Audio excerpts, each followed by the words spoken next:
All right, good morning, everyone, and welcome. Thank you for joining our webinar. I'm Ashley Limbers, the marketing lead here at Encompass Solutions, and I'm happy to be your moderator for this session. For those of you who are new to Encompass, let me give you a quick introduction. We are a North Carolina-based ERP and EDI consulting and implementation firm with over 24 years in business and a global team of just over 40 staff members. We focus exclusively on serving the manufacturing and distribution industries, delivering solutions that help organizations streamline their operations, overcome challenges, and drive growth. In today's session, we'll be focusing on automating data in the automotive industry, presented by our knowledgeable speaker, Tanya Sweet. Before we dive in, just a few housekeeping notes. This webinar is being recorded, and a copy of the recording will be sent to you afterwards. If you have any questions during the presentation, please be sure to type them into the Q&A box in your Zoom control panel, and we'll answer as many as we can during the live Q&A at the end.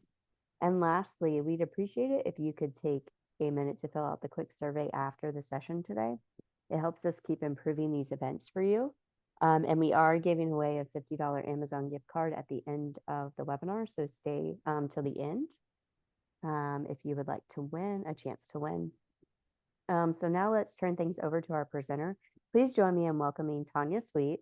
Tanya Sweet is a true titan in the world of EDI with an impressive 31 years of experience under her belt.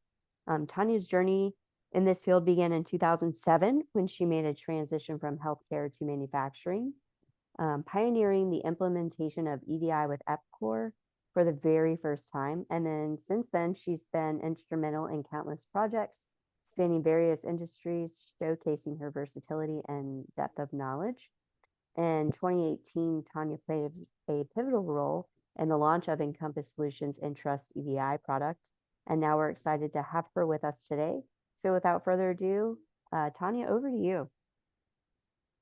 Great. Thanks, Ashley. It's great to see you all this morning. And today we're going to talk about EDI in the automotive world. It's very specific, and so we wanted to make sure that we covered the EDI specifics for automotive rather than for our just generic manufacturing and distribution. So we're going to start out with a poll, and Ashley is going to do that for us. Yes. All right.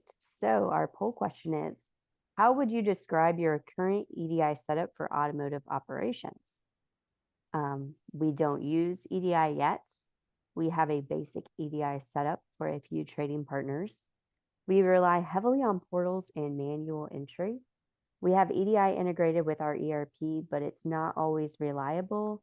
And last option, we have a fully integrated automated EDI system that meets all of our partner requirements. So we'll just wait a few seconds for you to go ahead and take that survey. It helps us know who's on this webinar today, so we can make sure it's relevant. A few more seconds. All right. Let's see here.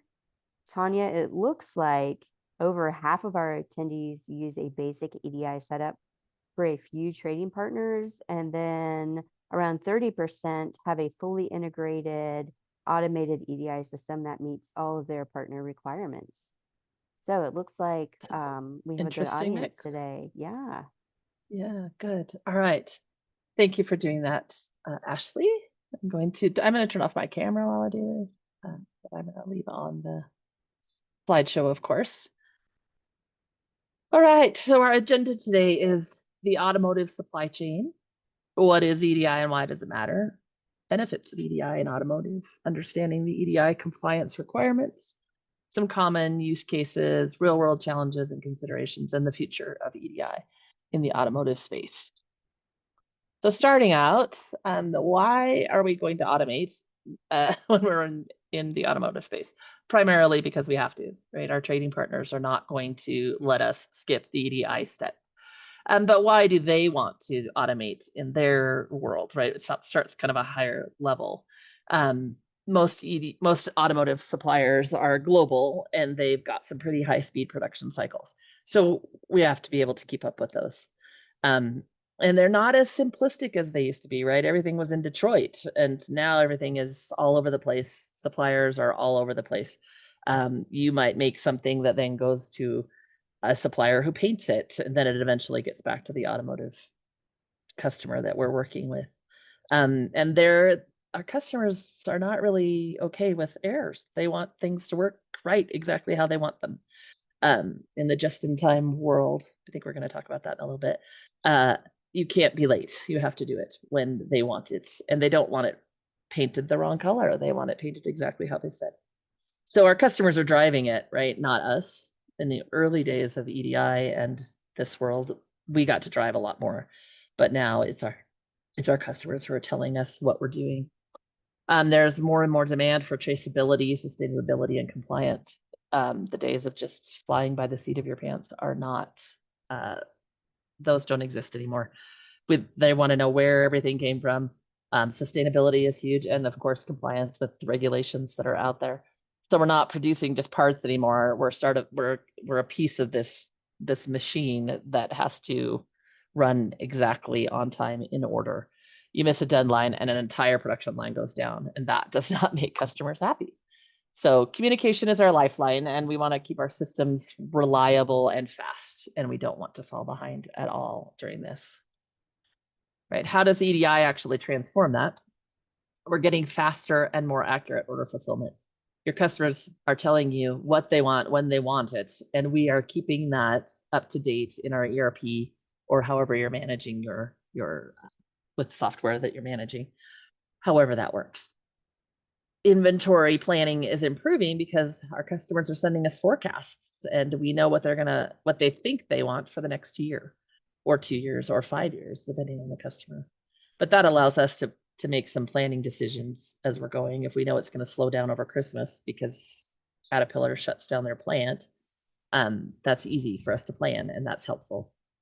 We're also not going to miss shipments, and our quantities should be correct because they're telling us every day what they want. And if we're using EDI and we're integrated, those things are updating as soon as they are updating. And so we're not going to make bad shipping days or bad quantities. We're helping to meet the OEM expectations and stay compliant. So if you're just a cog in the wheel of a production cycle, and it's moving on to the next guy is expecting it on a day, and we want to make sure that we're getting it to them on that day. Inventory optimization, same thing, better forecasting and just-in-time inventory demands. We're not producing things too far ahead of time. It's not sitting on the shop floor waiting. We're trying to keep things as just-in-time and as lean as possible. What do our partners require? In the EDI world, they're very clear. They tell us exactly what they want. So it's nice to have that. If you're not running EDI, you're having to email. I'm not even sure how you know. But there's some communication outside of it that could get messed up, could be misinterpreted. People could be on vacation that are key to the whole process. So when EDI is in place, all of those human interactions are not as necessary. We also have to follow AIAG standards and formats, which we didn't have to a long time ago, but they're requiring that more and more now. And if you're not compliant, there's money on the table that's lost. They're not very patient. They don't just wait and go, okay, that's all right. It can come tomorrow. We'll be fine. They're charging you chargebacks. Maybe they just say, forget it. Don't ship it to us at all. And maybe even after a long time of chargebacks and non-compliance, they might just say, forget it. We don't want to do business with you anymore. So timely transactions are super important. We can't miss a document. You can't say, well, I'm not going to process things today. I'll just process them tomorrow. Businesses underestimate how detailed the compliance really is until they get hit with a fine or they lose a customer. And that's when it becomes really, really clear. Some critical EDI scenarios that are really specific to the automotive, big machinery like Caterpillar and John Deere, those environments, the just-in-time delivery, we have to hit those dates that it avoids our plant's downtime and the next step's plant's downtime. ASNs, our customers have to know what is coming and when it is going to be there. And the barcoding labels are just as important because they do not want to have to open boxes or pallets or containers and count all the things that are in there and go, oh yes, I think they do eventually. But with one scan, they could say, well, they told us that there were 12 car hoods in this box, and we are expecting that there are 12. So they're streamlining on their side, and we have to help them with our ASNs and our barcodes, and they've got to be accurate or it's going to mess up things. The multi-tier coordination that I've talked about before as well, where if you're just a cog in the cycle, you got something from a supplier as well that you're doing something to before you pass it on to the next one. We want to synchronize all those vendors to make sure that the customer has uninterrupted production at the end of the day. So some real world challenges. This is just an example recently of a customer of ours. They're a high-end audio component company with high demands from the automotive space. They were trying to do everything on paper, and it was extremely challenging. It wasn't even not efficient. It was so far behind, they could not keep up with the demand. And it wasn't that the shop couldn't keep up with the demand, it was the paperwork in the office that couldn't keep up. There's piles of things on people's desks, and then they would go on vacation and it wouldn't get done. And even if they did get it done, it wasn't always accurate. There was wrong ship dates, wrong quantities, all the things that can go wrong with a hand entered order.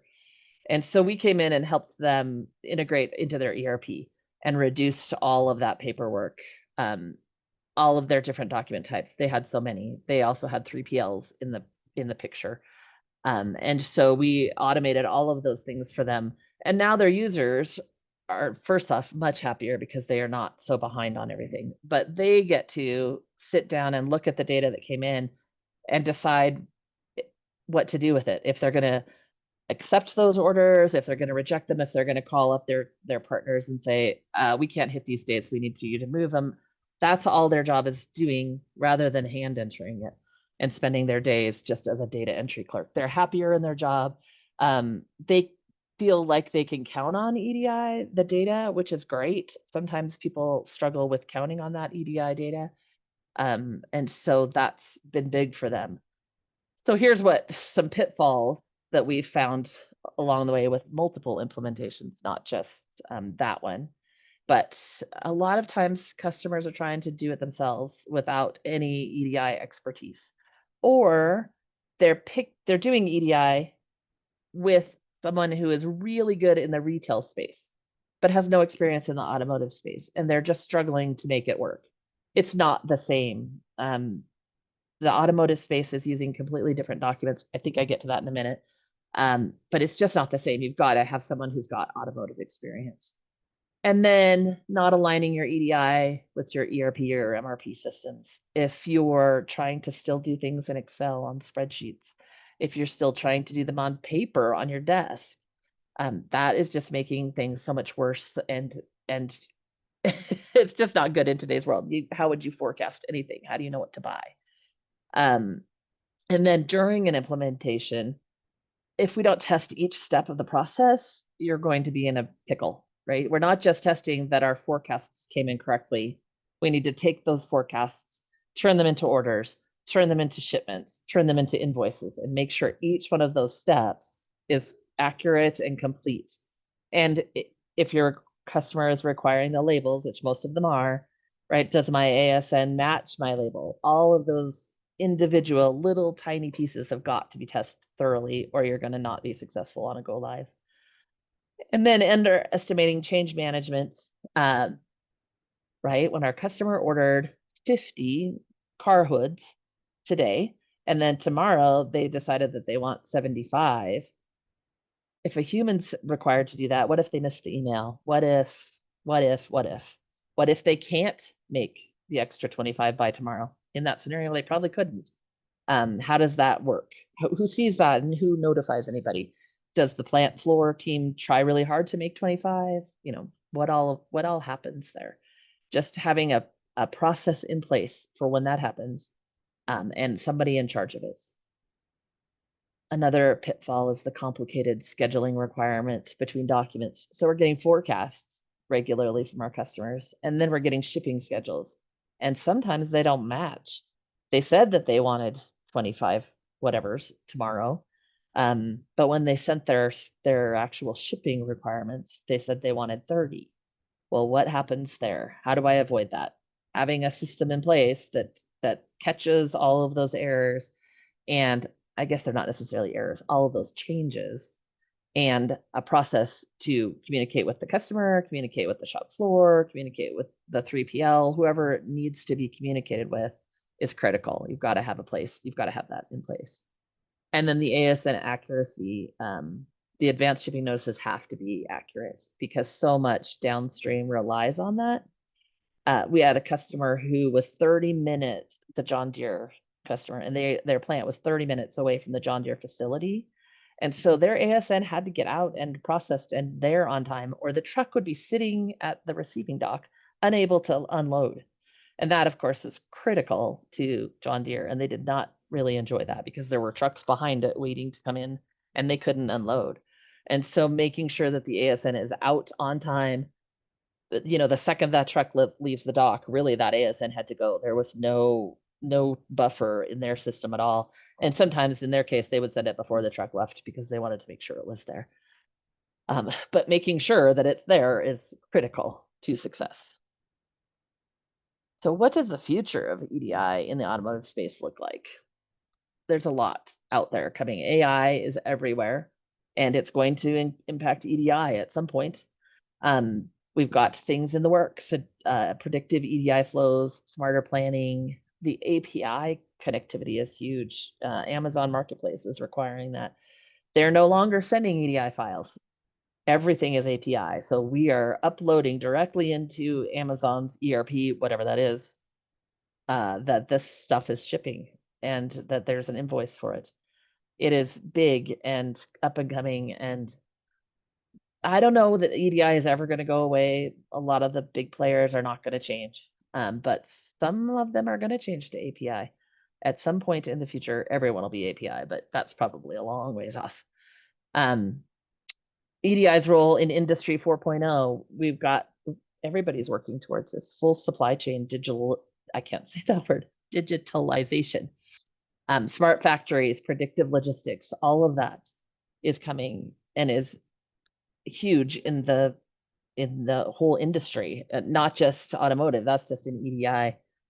And then there's compliance with all of these new, well, they're not really new, but all of these standards that we have to be compliant with.